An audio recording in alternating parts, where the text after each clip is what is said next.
Hello guys, welcome back to my channel channel blog. आशा करते हैं आप लोग सब अच्छे होंगे और सुरक्षित होंगे। मेरा नाम है रूबी और मेरे एक नए ब्लॉग में आप लोगों का बहुत बहुत स्वागत करती हूँ।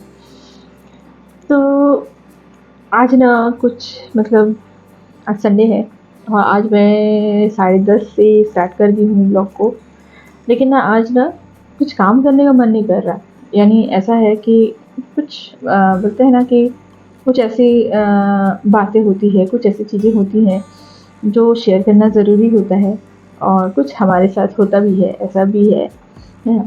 अगर घर में सब रहे तो कुछ ना कुछ बात तो होती है। ज़्यादातर हस्बैंड वाइफ रहे जहाँ पे ना, वहाँ होना ही है। कुछ और टॉपिक है जो इंडिपेंडेंट होना और डिपेंडेंट होना, इस टॉपिक में मैं बात करना चाहती हूँ, है ना? मतलब जो जो मेरे मन में है ना, वो चीज़ मैं आप लोगों से आज शेयर करना चाहती हूँ। चलिए स्टार्ट करते हैं फिर ब्लॉग को। यानी मेरे मन की बात आप लोगों से शेयर करना चाहती हूँ इस चीज़ के लिए। स्कूल लाइफ था ना, मैं अपने बारे में बताती हूँ। मेरा जो स्कूल लाइफ था, स्कूल लाइफ के बाद अच्छी थी पूरी लाइफ मेरी। मतलब मेरा जो मायका का जो लाइफ था मेरा, वो बहुत अच्छा था, है ना? बहुत ही अच्छा है। मतलब ऐसा था कि मैं स्कूलिंग की, फिर मैंने कॉलेज किया। कॉलेज में भी करने के बाद ना मैं जैसे अपना ग्रेजुएशन कंप्लीट किया, उस टाइम में ना उसके बाद ही मैंने ट्यूशन लेना चालू कर दिया था। और ट्यूशन से कुछ पैसे भी आए थे। कुछ पैसे से ना मैंने एक मोबाइल, सबसे पहला मोबाइल मैंने अपने उस पैसे से ही मैंने खरीदा था, क्योंकि मेरे पास उसके पहले मोबाइल नहीं था। मेरे पास कीपैड वाला मोबाइल था जो मेरे मम्मी पापा ने मुझे दिया था। और उसके बाद फिर मैंने जैसे 4th ईयर हुआ उस टाइम में, एक्चुअली जब वेकेशन पड़ता था ना बीच बीच में, तब मैं ना बच्चे लोगों को मैं ट्यूशन लेती थी। यानी ड्राइंग क्लासेस लेती थी, मेहंदी क्लासेस लेती थी, ये सब लेती थी मैं। मेरे को ये सब में ज़्यादा, और मैंने इसी चीज़ से लेके मैंने पढ़ा हुआ है, इसी चीज़ से मैंने किया हुआ है, ग्रेजुएट किया हुआ है, मैंने पीजी किया हुआ है इसी चीज़ से। तो मैं ऑब्वियसली मैं ऐसे में करूँगी। तो बहुत से बच्चे आते थे मेरे पास, सीखने के लिए आते थे, मैं पढ़ाती थी। सब लोग को पता था कि अभी दीदी का छुट्टी होगा और हम जॉइन कर लेंगे दीदी के, मतलब छुट्टियों के समय हम जॉइन कर लेंगे। तो आते थे हम मेरे साथ आके ड्राइंग व्राइंग सीखते थे मेरे पास, मैं कराती थी। और उसमें से जो पैसा निकलता था ना, मैंने निकला था पहला पैसा जो मेरे को मिला था, उससे कुछ और थोड़ा सा मम्मी पापा से लेके मैंने एक एंड्रॉयड फ़ोन, तब का Android phone, first Android phone मैंने खुद का लिया था। मेरे को इतनी खुशी हुई उस दिन कि अपने पैसे से कुछ चीज़ को खरीदना क्या होता है, ये मैं फर्स्ट मैंने जाना।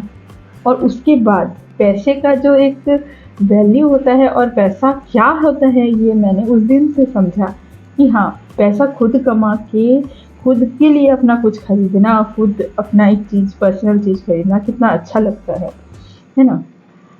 तो उसके बाद धीरे-धीरे करके मैंने ऐसे वेकेशन होता था और मैं आगे पढ़ाती थी, कराती थी, ड्राइंग कराती थी, सिखाती थी। ऐसे कर के मैंने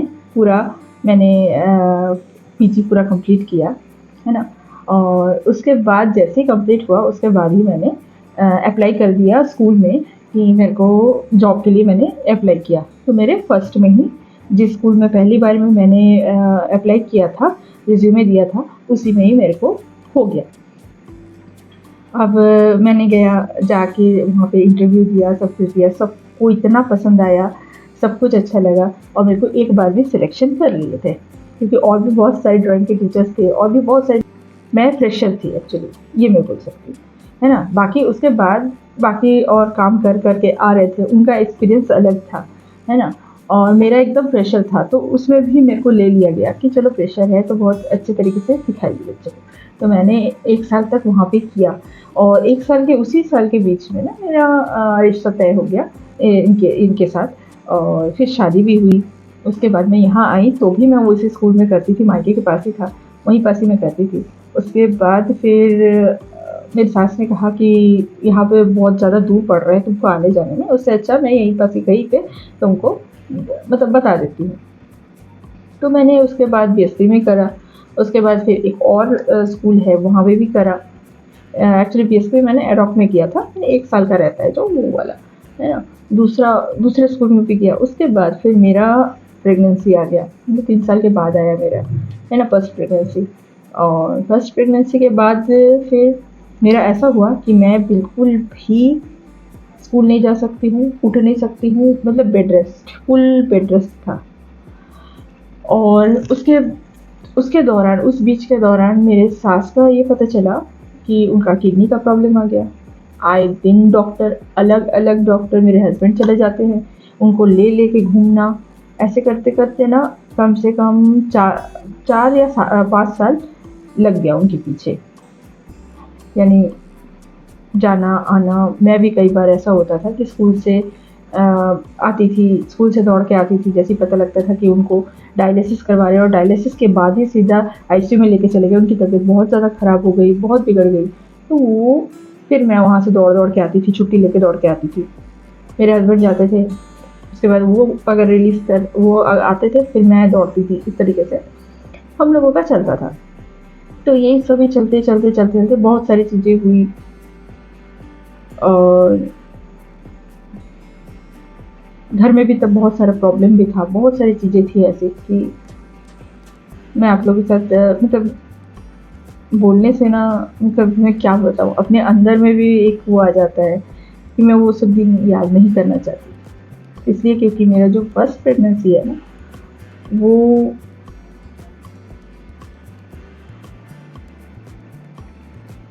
मेरा ख़राब हो चुका था। मेरी फर्स्ट प्रेगनेंसी पे मेरी बेटी हुई थी। 6वें महीने पे, जैसे 6वां महीना लगा, उस महीने में ही उसी दिन पता लगा कि मेरा इतना पेट दर्द चालू हुआ, सुबह-सुबह 5 बजे। तब तो मुझे इतना कुछ भी पता नहीं था, मैं मायके में थी, है ना? पूरा सब, उसके पहले दिन मैंने खाई-पी, बहुत अच्छे तरीके से रहना, सोना, है ना? सब कुछ। और अचानक से अगर ऐसा हो जाए, तो कितना बड़ा मतलब ये होता है कि क्या बताऊँ। और उसके बाद ही मतलब 6 बजे तक ही ऐसा लगा कि जैसे कि कोई चीज़ पेट में हिल रहा है। मतलब ऐसा लगता है ना कि कोई खाली डब्बे में कोई चीज़ रख दो और ठक, ठक, ठक, ठक ऐसे हिलाओ तो ठक, ठक, ठक, ठक होता है। उस तरीके से हो रहा था मेरे पेट में। ऐसा लग रहा था कि कुछ हिल रहा है, बस ऐसे ही हिल रहा है। लग रहा है मेरे को कि कुछ नहीं है, बस ऐसी कुछ चीज़ ना पेट में हिले जा रहा है। तो मैंने अपने हस्बैंड से फ़ोन किया, बात किया। फिर मेरे हस्बैंड ने बताया कि अ, तुम्हारा बहुत ज़्यादा ही ये था कि रिस्क था, तो तुमको बेड रेस्ट की ज़रूरत थी। तो एक्चुअली डॉक्टर भी हमको अच्छी नहीं मिली थी, यानी मैं डॉक्टर से मैंने बात की थी, वो डॉक्टर ना उतनी अच्छी नहीं थी, यानी मेरे लिए तो वो नहीं रही अच्छी, ये मैं बता सकती हूँ। लास्ट तक मैंने जब देखा, तब उसके बाद में ना मैंने उस डॉक्टर से चेकअप कराना और उसके पास जाना ही छोड़ दिया। फिर हमने बहुत ढूँढा, इधर-उधर बहुत ढूँढा। उसके बाद 1 डेढ़ महीने, 2 महीने तक बहुत हम लोग इधर-उधर किए कि कौन-सी डॉक्टर अच्छी है, कौन-सा क्या है ना? ढूँढते फिर एक डॉक्टर अच्छी-सी मिली।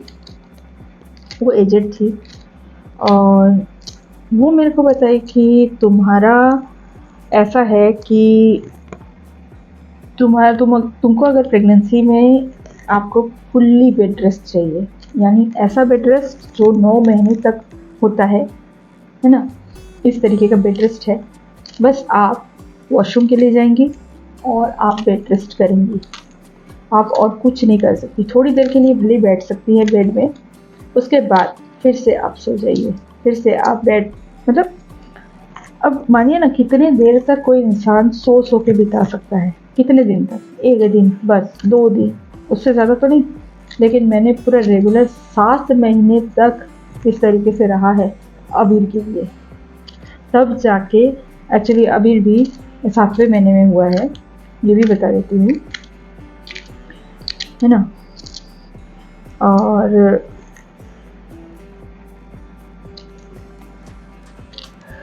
जब अबीर मतलब हुआ ना, मैं नहीं बता सकती क्या था मेरे लिए वो दिन, क्या था। बहुत ही, मतलब मेरे को उसके बावजूद भी ना, अबीर होने के बावजूद भी मुझे गोद में अबीर को नहीं दिया गया, क्योंकि वो उसको ना एनआईसीयू में रखा गया था। उसको एनआईसीयू में रखने के बाद कम से कम 10 से 11 दिन रखे थे उसको एनआईसीयू में। उसके बाद फिर नर्सरी में लाए थे उसको। नर्सरी के बाद वहाँ पे 2-3 दिन और रखे, है ना।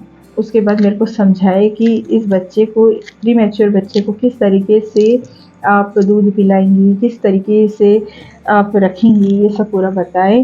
उसके बाद जाके मेरे को छोड़े, यानी उसके बाद मेरे को मेरा बच्चा मिला। मैंने बहुत स्ट्रगल किया है, तो इसीलिए मैं जानती हूँ, मैं समझ सकती हूँ कि दूसरा चीज़ ये भी है कि उसके बाद से ना मैंने जॉब करना भी छोड़ दिया है। यानी फिर अबीर को देखना है, और घर में कौन है, कोई भी तो नहीं है जिसके कारण मैं छोड़ के जाऊँ अबीर को कहीं भी। मैं उसको अगर छोड़ के चली जाती हूँ ना, तो अबीर ना खा पाता है ढंग से, है ना कुछ अभी तक कर पाता है ढंग से। वो सब मेरे ऊपर ही डिपेंड है, मेरे और उसके पापा के ऊपर डिपेंड है। देखिए, मैं एक चीज़ बताऊँ कि हर औरत को ना, कुछ भी हो, कैसे भी हो, किसी भी तरीके से ना जॉब करना चाहिए। जॉब आप घर बैठे करिए, कुछ भी कैसे भी करिए, है ना। और बाहर निकल के भी अगर आपके आपके घर में अगर हेल्पर है, या फिर आपके घर में भरा पूरा परिवार है, तो बिल्कुल जाना चाहिए। जाके आपको जो जैसा जॉब है, इज्जत वाली जॉब, वो करनी चाहिए, है ना। मेरे को तो लगता है, क्योंकि ना मेरे को वो खुद ऐसा लगता है कि किसी भी हालत में मैं कैसे भी करके मैं अर्निंग शुरू करूँ, ये मेरा है, ये मेरा मोटो है ना। और ये सब सिर्फ़ और सिर्फ आप लोगों के सपोर्ट से ही हो सकता है, आप लोगों के प्यार से हो सकता है ना। और एक डिपेंडेंट रहना किसी के ऊपर, चाहे कहीं किसी चीज़ के ऊपर, मैं तो ये बताती हूँ, चाहे वो पापा हो, चाहे वो पति हो, कब तक रहेंगे, कब तक, कभी ना कभी तो इंडिपेंडेंट होना है हमें। तो ये सब चीज़ रहता है। अगर आप घर में काम कर रहे हैं, तो मैं कितना भी काम करिए, उनके घर में काम करिए, आए हैं बहू बन के आए हैं, काम करिए, सब कुछ है, सब चीज़ अपने सुबह से लेकर शाम तक सब कर दिया, उनके मुँह के सामने रख दिया, हर चीज़ रख दिया। जब तक आप कमाएंगी नहीं ना, जब तक आप करेंगी नहीं ना, यानी आप लोग, मतलब हम अगर पैसा नहीं कमाएंगे ना, कुछ नहीं हो सकता। तो हमको 10 बातें सुनाएंगे घुमा के, तुम मेरे ही पैसे से कमाती हो, तुम मेरे ही पैसे से रह रही हो, तुम मेरे पैसे से खा रही हो, पी रही हो, है ना, कपड़े पहन रही हो। तो ये एक लड़की के लिए बहुत ज़्यादा दुख से ज़्यादा, ये मैं समझ सकती हूँ, यानी मैं खुद फील कर रही हूँ इस चीज़ को। तभी कभी कभार होता है, ये सब हस्बैंड वाइफ में ये सब बातें होती है ना। ये नहीं कहती कि मेरे साथ नहीं होता है, मेरे साथ भी होता है। इसलिए मैं ये सब चीज़ें शेयर कर रही हूँ कि सभी को, आज की डेट में सभी को ना काम करना ज़रूरी है, चाहे वो लड़का हो या लड़की हो, चाहे वो हस्बैंड हो या वाइफ हो, काम करना ज़रूरी है। चाहे घर बैठे करिए, चाहे आप ऑनलाइन करिए, चाहे ऑफलाइन करिए, कैसे भी करके जॉब करना, चाहे 2000 कमाइए, चाहे आप 20,000 कमाइए, करना तो पड़ेगा। अच्छा लगता है आप लोगों से बात करके, आप लोगों से शेयर करके। आप लोग भी प्लीज़ कुछ कमेंट करके बताइएगा कि मैंने सही कहा कि गलत कहा। ये चीज़ कि जॉब करना सही है, इंडिपेंडेंट होना सही है, या डिपेंडेंट होना सही है, क्या है?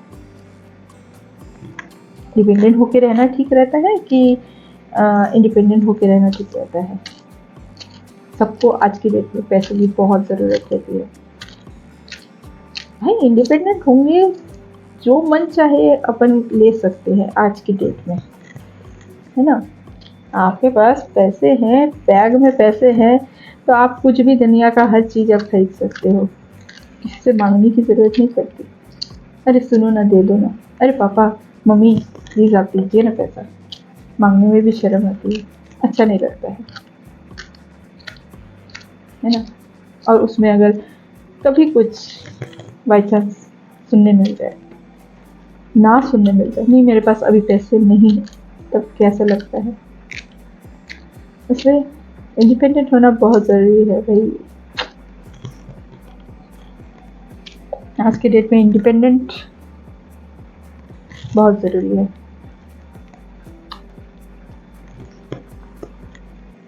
और प्लीज़ आप लोग मुझे सपोर्ट करिएगा, लाइक शेयर सब्सक्राइब ज़रूर कर दीजिएगा, है ना। और कमेंट में प्लीज़ बताइएगा मेरे को कि इंडिपेंडेंट होना सही है या डिपेंडेंट रहना सही है, किसी के और के ऊपर डिपेंड होकर रहना सही है। तो चलिए मिलते हैं नेक्स्ट व्लॉग में, बाय बाय।